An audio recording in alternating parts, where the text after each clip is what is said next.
श्रीदेव्यः ॐ नमः श्रीदेव्यः ॐ नमः श्रीदेव्यः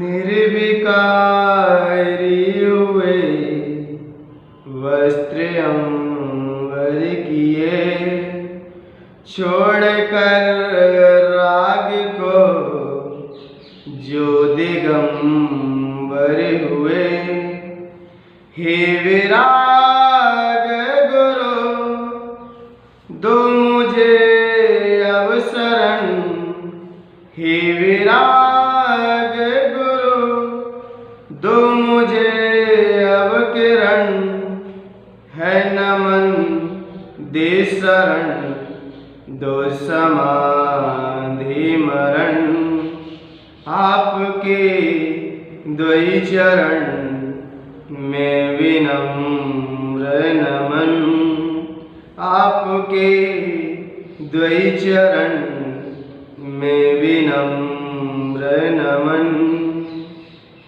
जय बोले अनंतानंद सिद्ध परमेश्वरी भगवान की, प्रथम तीर्थंकर श्री जसवनाथ भगवान की, धर्म तीर्थ शास्त्रनायक अंतिम तीर्थंकर भगवान महावीर स्वामी की, आचार्य भगवंत गुरु श्री विराग सागर जी गुरुदेव की, मम दीक्षा गुरु आचार्य भगवंत गुरु श्री विनम्र सागर जी गुरुदेव की।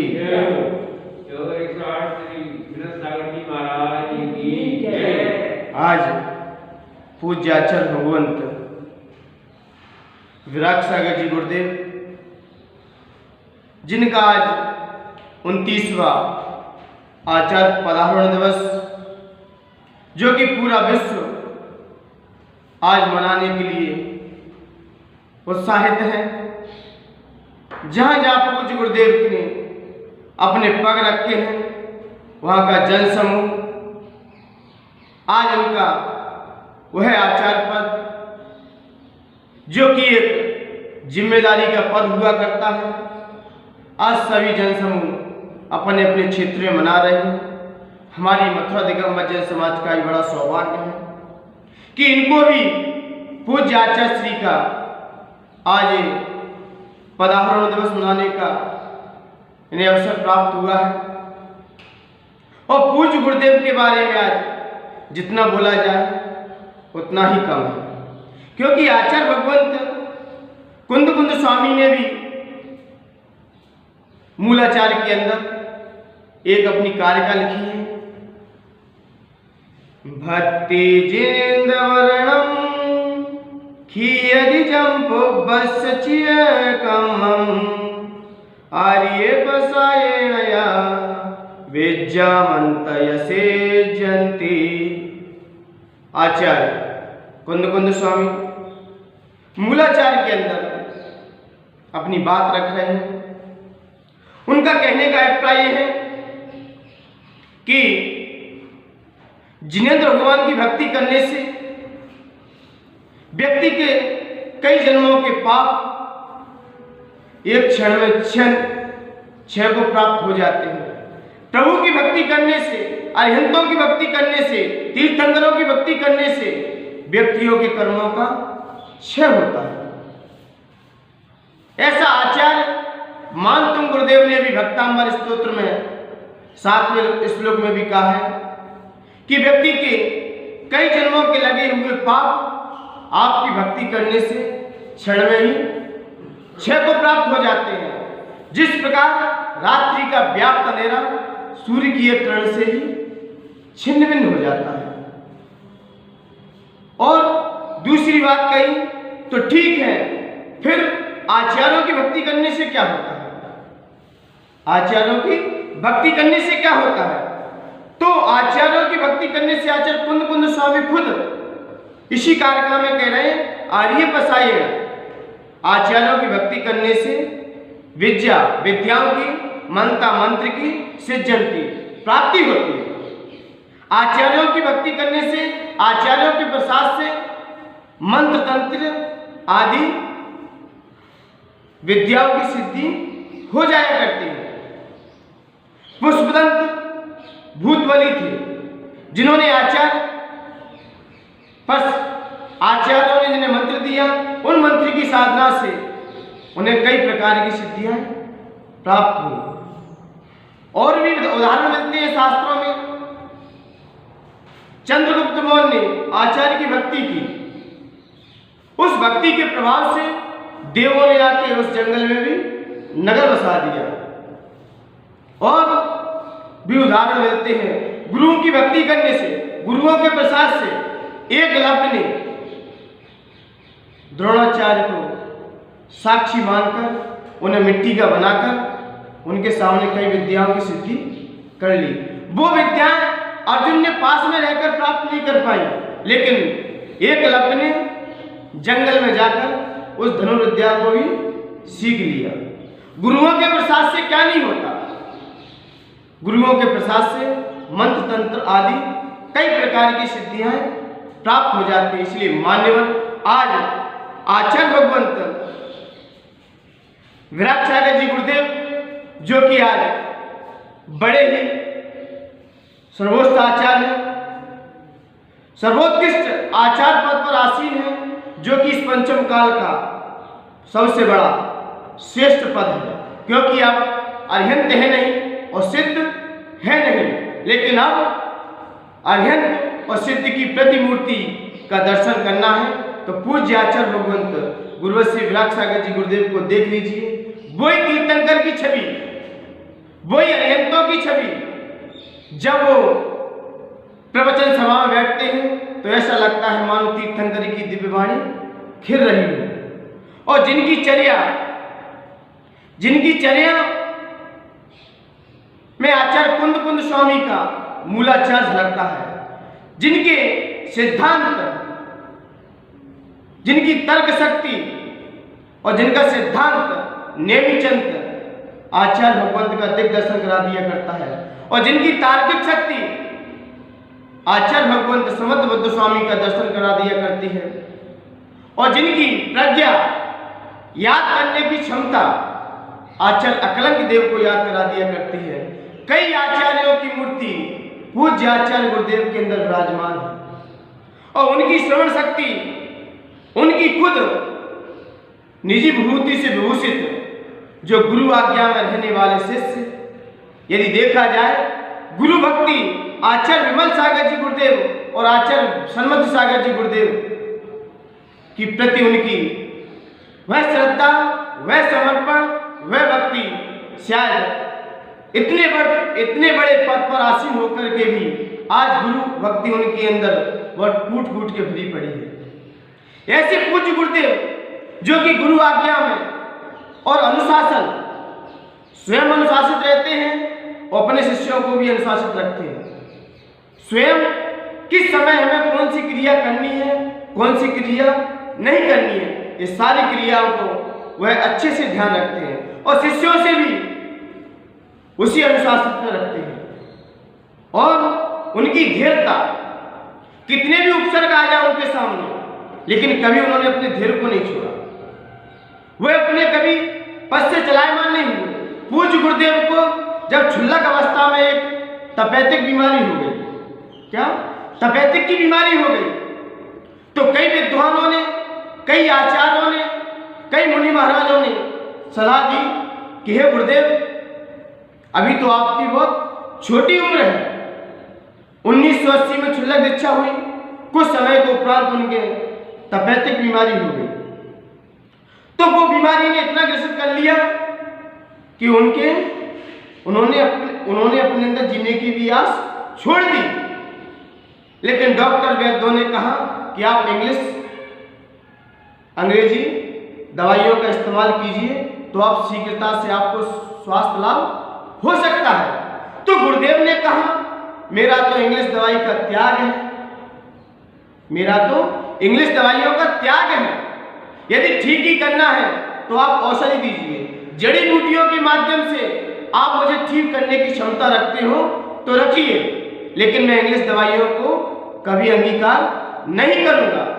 ऐसी प्रतिज्ञा आचार्य भगवंत ने चंदा प्रभु भगवान के चरणों में जाके ऐसा संकल्प लिया कि भले ही मेरे प्राण चले जाएं, लेकिन मेरा प्राण नहीं जाने देंगे, मैं अपने उस प्राण को भी नहीं जाने देंगे। और आचार्य भगवंत ने क्षुल्लक अवस्था में जब ये प्रतिज्ञा लेते हुए कहा कि यदि मैं स्वस्थ हो गया तो मैं आगे चल के निर्ग्रंथ ज्ञानेश्वरी दीक्षा ले लूंगा, और यदि मरण होता है तो संयम पूर्वक मैं मरण को अंगीकार कर सकता हूं, लेकिन कोई इंग्लिश, कोई हॉस्पिटल, कोई डॉक्टर आदि पे अपना इलाज नहीं कराऊंगा तो औषधि के माध्यम से कराऊंगा। जब ऐसी भक्ति, ऐसी संकल्प शक्ति गुरुदेव की, वह संकल्प शक्ति ने गुरुदेव को स्वस्थ कर दिया, और स्वस्थ करते ही पूज्य गुरुदेव ने हाल ही कुछ समय को उपरांत आचार्य भगवंत गुरु श्री विमल सागर जी गुरुदेव के चरणों में रहकर उन्होंने मुनि दीक्षा को अंगीकार किया, क्षुल्लक दीक्षा आचार्य भगवंत गुरु श्री षण्मुख सागर महाराज से ली, लेकिन मुनि दीक्षा आचार्य विमल सागर जी गुरुदेव से।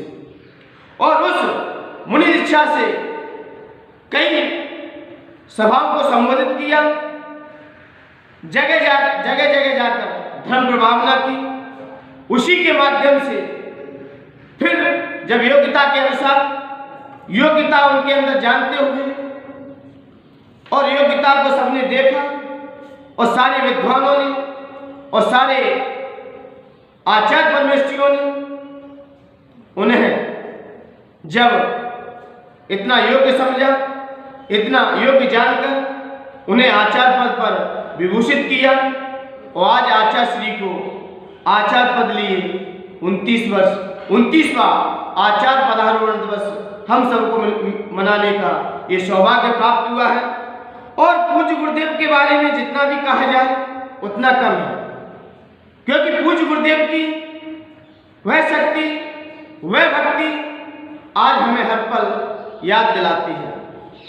और है पूज्य गुरुदेव का परिवार जो अपने हमेशा साथ रखते हैं। ये पूज्य गुरुदेव का परिवार भी है जो हमेशा अपने साथ रखते हैं, साथ बैठते हैं, साथ उठते हैं। मान्यवर आचार्य भगवंत के दो परिवार थे, एक गृहस्थ अवस्था का परिवार और एक आध्यात्मिक परिवार। आइए पहले आध्यात्मिक परिवार की चर्चा करते हैं। पूज्य गुरुदेव का आध्यात्मिक परिवार कि जिनका सत्य ही जिनका पिता है, और अहिंसा ही जिनकी मां है, और ब्रह्मचर्य ही जिनका भाई है, और अनासक्ति, विषय भोग की सामग्री के प्रति अनासक्ति भाव इनकी बहन है, और मुक्ति वधु रूपी जिनकी गृहिणी है, पत्नी है। ये पूज्य गुरुदेव का परिवार उस परिवार के साथ हमेशा रहा करते हैं। वो सिद्धांत में किसी से समझौता भी नहीं करते, और यह परिवार गुरुदेव का आपको इन चक्षुओं से नहीं दिख सकता, इन खुले नेत्र से नहीं देख सकते। जब भी आप उस परिवार का अवलोकन करेंगे तो आगम चक्षु साव से करना पड़ेगा। आगम रूपी चक्षु से आप उनके परिवार को समझ सकते हो, जान सकते हो, लेकिन हम इन आंखों से देखना चाहें तो नहीं देख सकता। और पूज्य गुरुदेव का परिवार के बारे में कहा जाए, उनके गृहस्थ अवस्था के माता पिता भी थे। उन्होंने खुद निर्यापकाचार्य बनकर अपने माता पिता की समाधि कराई। माताजी को आर्य दीक्षा देकर संलेखना पूर्वक समाधि से मरण कराया। पिता को पहले क्षुल्लक दीक्षा दी, फिर मुनि दीक्षा देकर स्वयं निर्यापकाचार्य बनकर उनकी समाधि कराई। और पूज्य गुरुदेव का परिवार हमेशा संयम की राह पर चलता ही रहा। और भी हैं उनके परिवार में कोई ना कोई संयम से विभूषित है, और पूज्य गुरुदेव की महिमा को जितना भी कहा जाए आज उतनी कम पड़ रही है, क्योंकि किसी कवि ने कहा है, करता करे ना कर सके गुरु करे सब होए। क्या? करता करे ना कर सके गुरु करे सब होए, तीन लोक नौखंड में गुरु से बड़ा ना कोई। धरती सब कागज करूं, क्या धरती सब कागज करूं, कलम करूं सब वनराय, और स्याही सब समंदर करूं तो भी गुरु शोभा लिखी न जाए। मैं गुरु की शोभा यदि लिखने के लिए इतनी सामग्री भी इकट्ठी कर लूं तो भी कम पड़ जाएगी। और गुरुदेव ने वह समाज का, वह भारतवर्ष का वह रत्न है जिस रत्न के माध्यम से कई रत्नों ने आके जन्म लिया, ऐसे ऐसे रत्नों को जन्म दिया जिससे भारत देश की, जिससे भारत भूमि भी आज बड़ी चमक चुकी है, प्रकाशित हो रही है। उस चमकते हुए हीरे से कई हीरे प्रकाशित हो चुके हैं, कई चेतन वृत्तियां प्रकाशित हो चुकी हैं। लगभग 350 के लगभग मोक्षार्थी आज इस भारत भूमि पर विचरण कर रहे हैं, और कई चेतन कृतियों को आचार्य भगवंत ने अपने कर कमलों से दीक्षा देकर, उन्हें संबोधन देते हुए, उन्हें अमृतमयी वाणी सुनाते हुए उनका अंतिम संस्कार भी पूज्य गुरुदेव के हाथों से हुआ। उनकी संलेखना पूर्वक समाधि हुई। कम से कम 85-86 समाधियां वो आचार्य भगवंत इस छोटी सी उम्र में करा चुके हैं। लगभग 53 साल की गुरुदेव की उम्र है अभी, और संयम लिए लगभग 42 वर्ष पूर्ण हो चुके हैं, क्योंकि 4 वर्ष शुल्लक अवस्था में रहे, 9-10 वर्ष लगभग मुनि अवस्था में रहे, और 29 वर्ष उन्हें आचार्य पद पर आसीन हो गए। और इस उनके कार्यकाल में कम से कम 80-85 समाधियां करा चुके हैं, और लगभग शिष्य और प्रति शिष्य 330 या 340 लगभग उनके शिष्य प्रति शिष्य खड़े हैं, और लगभग 8 आचार्य हैं। कितने? उनमें ही 8 आचार्य हैं और 6-7 गणनीयारिका माता हैं, जो कई शिष्यों को दीक्षा देकर उस मोक्ष मार्ग पर लगा रहे हैं। ये पूज्य गुरुदेव का ऐसा विशाल संघ, जो कि उस विशाल संघ के वह नायक, और जिन्होंने जो युग प्रतिक्रमण की परंपरा, जो उस समय धरसेन स्वामी और महान आचार्य हुए अरहतवली, जिन्होंने युग प्रतिक्रमण की परंपरा को रखा था। उसके बाद यदि किसी ने युग प्रतिक्रमण की परंपरा को जीवित किया है, वो आचार्य भगवंत गुरुवर श्री विराट सागर जी गुरुदेव हैं, जिन्होंने युग प्रतिक्रमण की परंपरा को आज जयवंत कर दिया, उसे जीवित कर दिया। क्योंकि जिनका युग प्रतिक्रमण 2017 का जयपुर हुआ, और 2012 का जयपुर हुआ, और 2017 का झांसी में हुआ, अब 2022 का कहाँ होगा। जैसे ही गुरुदेव का निर्णय आएगा, तैयारियां चालू हो जाएंगी, क्योंकि आचार्य भगवंतों का कहना है कि 5 साल में ये युग प्रतिक्रमण की परंपरा जब तक जयवंत रहेगी, तब तक हमारे संतों का मिलन भी होता रहेगा। ऐसे आचार्य भगवंतों की ये दूरदृष्टा हुआ करते हैं, क्योंकि आचार्य भगवंतों की बहुत ऊंची सोच हुआ करती है। हमेशा उनका चिंतन, उनका मंथन हमेशा ऊंचाई को छूता है, क्योंकि गुरुओं की महिमा जितनी भी कही जाए, जितनी भी इससे बखान की जाए, शब्द भी कम पड़ जाएंगे, लेकिन तो भी गुरु की महिमा को हम नहीं समझ सकेंगे, ना हम जान पाएंगे। आइए गुरु की महिमा को समझने के लिए प्रयास करते हैं। जब एक गुरु अपने शिष्य को, कई शिष्यों को लेकर जब जंगल में थे, तो जंगल में थे जब उन्हें किसी दूसरे नगर जाना था। क्या? किसी दूसरे नगर जाना था। तो जाते ही गुरुदेव ने चिंतन किया। गुरुदेव ने कहा कि मैं पैदल तो उस पार नहीं जा पाऊंगा। वह किसके द्वारा? किसके द्वारा? नदी के द्वारा। नदी थी उसको पार करना था, तो वो जहाज में बैठकर उस नदी को वो पार कर रहे थे। देखिए गुरुओं की दूरदृष्टा, गुरु की क्या दूरदृष्टि रहती है। तो नदी को पार करते ही उन्होंने जाके नदी को पार किया, और नदी को पार करते ही उस नाव में क्या कर दिया, छेद करवा दिया। किसी शिष्य के द्वारा उस नाव में क्या छेद करा दिया, और छेद कराया, वो उस पार चले गए। और जैसे ही जंगल में ठहरे, और जंगल में ठहरते ही एक उन्हें राजकुमार जो उनके दर्शनार्थ आया, गुरुदेव के दर्शन किए। जैसे प्रणाम किया तो गुरुदेव ने उसको आशीर्वाद दिया, और आशीर्वाद देकर उसे अपने पास बुलाया, और एक शिष्य को बुलाया और शिष्य से कहा, इस राजकुमार की ये उंगली काट दो। कौन बोले? गुरुदेव बोले। घोड़ा पे सवार होकर आया, उसने मोती जवाहरात गुरुदेव के चरणों में चढ़ाए, हीरे चढ़ाए, और फिर दर्शन किए। और गुरुदेव ने क्या कहा शिष्य से, इसकी क्या एक उंगली काट दो। तो ऐसा देखा, सारे शिष्य जब बैठे हुए थे, बोले गुरुदेव है कैसे, इनके अंदर गुरुता कहाँ गई? अभी नदी पार करके आए तो नाव में छेद कर दिया, और राजकुमार का पुत्र दर्शन हेतु आया, उसकी उंगली काट दी। और जाके गुरुदेव जब शास्त्र स्वाध्याय कर रहे थे, तो किसी शिष्य ने पूछा कि गुरुदेव आप ये बताइए कि मेरी अभी तक ये समझ में नहीं आ रहा कि आपने ऐसा कार्य क्यों किया।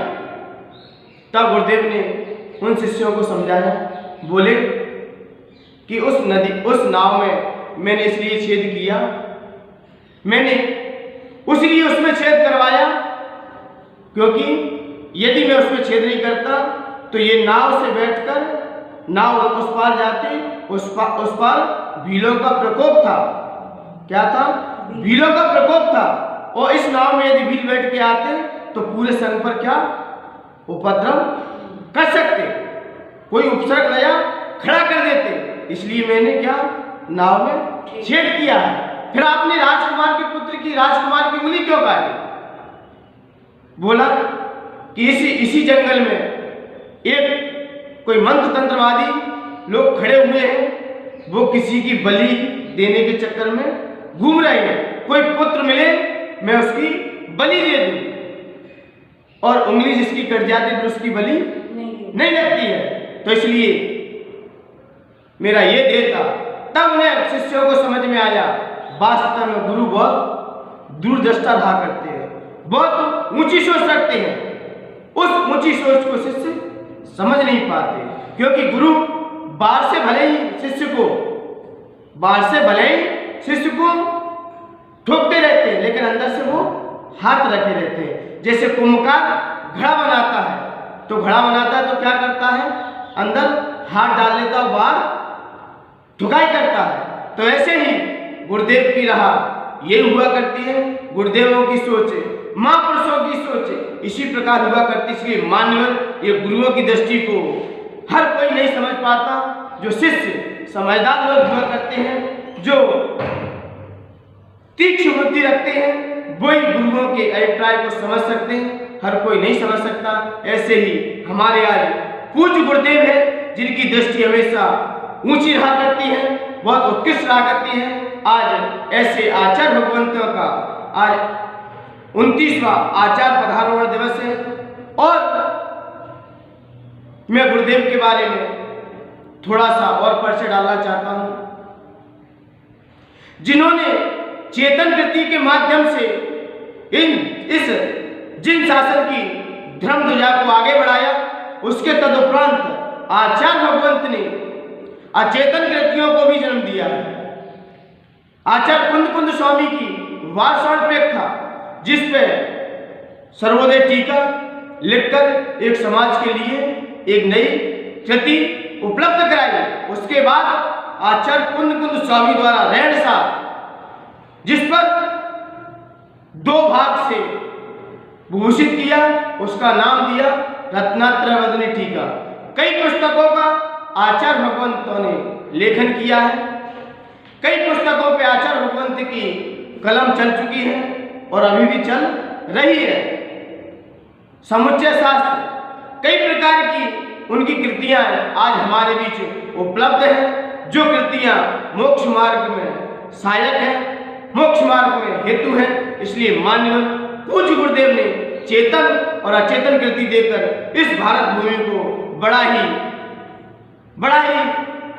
प्रफुल्लित किया है, बड़ा ही हर्षोल्लासित किया है। इसलिए पूज्य गुरुदेव की महिमा को मैं कहने में असमर्थ हूँ, लेकिन मुझे जितना उनके बारे में मुझे अवगत था मैंने आप लोगों के सामने रखने का प्रयास किया। और मैं आज सिद्ध परमेश जी जो सिद्धालय में विराजमान है, जो विदेश क्षेत्र में विद्वान ऋषि तीर्थंकर विराजमान है, और भी जहाँ जहाँ पर